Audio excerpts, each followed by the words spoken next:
આપણે એ દિવસો યાદ કરવા જોઈએ કે જ્યારે કેન્દ્રમાં યુપીએની સરકાર હતી, ખેડૂતોના 72,000 કરોડના દેવા માફ કરતા હતા, પૂરતા ઉત્પાદનના બજાર ભાવ મળતા હતા, બધી જ સગવડો હતી.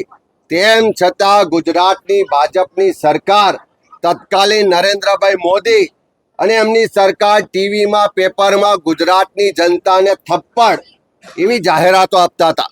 આજે ગુજરાતમાં કમોસમી વરસાદ થયો, સૌથી લાંબો સમય કમોસમી વરસાદ થયો. ખેડૂતો તમામ રીતે પાયમાલ થયા. 6 કરતાં વધારે ખેડૂતોએ આત્મહત્યા કરી, પેકેજના નામે પડીકું આપ્યું. ત્યારે આખા ગુજરાતના ખેડૂતોની સંપૂર્ણ દેવા માફ કરવાની માંગ આજે બુલંદ થઈ છે.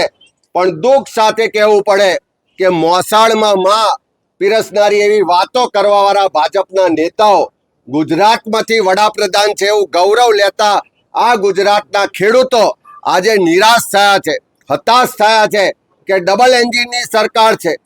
ખૂબ વાયદા વચનો કર્યા હતા, વિશ્વાસ મૂકીને ગાંધીનગર ને દિલ્હીમાં સત્તા સોંપી હતી, પણ આજે ઉદ્યોગપતિઓના કરોડો રૂપિયાના દેવા માફ કરવા માટે આ ભાજપની સરકાર પાસે બજેટ છે, પણ ખેડૂતોના દેવા માફ કરવાની વાત તો જવા દો.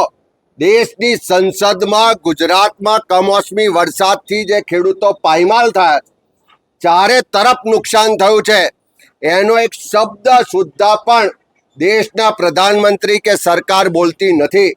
હું માનું છું કે આ ગુજરાતના ખેડૂતોની મશ્કરી છે, ગુજરાતના ખેડૂતો સાથે અન્યાય છે.